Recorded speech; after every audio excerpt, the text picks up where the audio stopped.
Hello, pasyal tayo ngayon sa Zambales, Philippines. At tignan natin kung anong meron doon.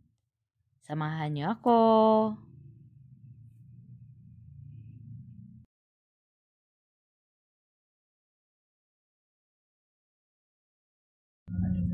At hindi nila in-embrace ang modernization.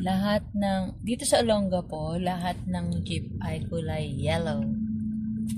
Yan.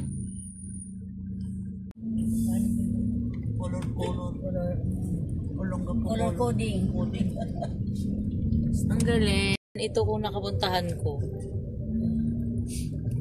Ito yung palengke ng Olongapo. Wow, ganda sa Olongapo. Bawal ang tamad. Bawal daw ang tamad. Sa tapat ng pwede. Video. Saan? Hindi ka makikita ng video. Wala. Rescue. Sa part na to ng Zambales, hindi gaanong traffic. At marami kang makikitang green dahil sa ang kanilang mga bulubundukin ay maraming tanim.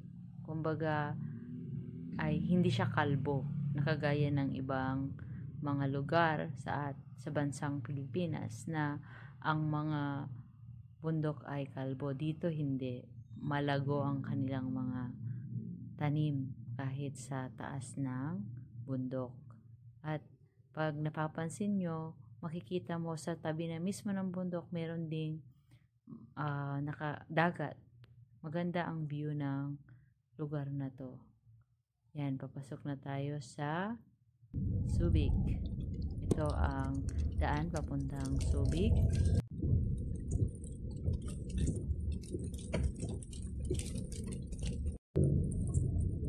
Leaving Subic. Municipality of Castillejos.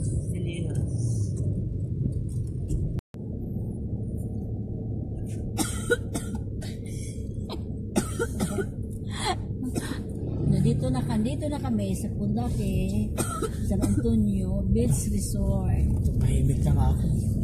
Sa boss. Wala na, hindi na. Ito yung way papunta doon. Wow, ang ganda Tamo. Bumaba yung ulap.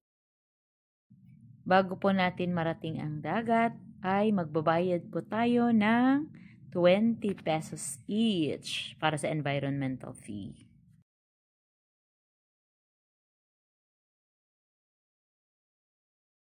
Ito na po ang daan papunta sa beach.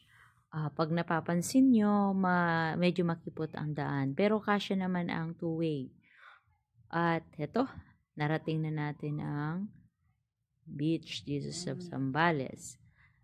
Dito, pwede kang mag-rent ng boat para sa island hopping. 2,500 pesos ang isang bangka. Yun yung mga island na pwede yung puntahan. 1, 2, 3. Tatlong isla ang pwede nating puntahan gamit ang bangka. At meron din silang mga small cottage dyan sa tabi-tabi. 1,000 pesos naman ang rent at 100 pesos ang parking. Merong common CR sa loob. At pwede ka rin maligo kung gusto mong maligo. Ito pala yung part na nagsalubong ang river at ang dagat. Yan. Ito yung river. Tapos yan yung nagko-connect papunta dun sa dagat. Kaya pag napapansin nyo, yung river ginawa nilang parang parking area ng mga bangka. Napakaganda lang ang paligid nito kasi marami siyang puno at tabi mismo ng bundok. Pwede tayong maligo kung gusto natin. Dito naman sa part na to, ito yung quarry area ng Zambales. Kinukuha nila yung mga buhangin na I think galing ito sa Lahar noon. Yan, kinakwari nila at dinadala nila sa Amur. Maganda siyang bisikletahan.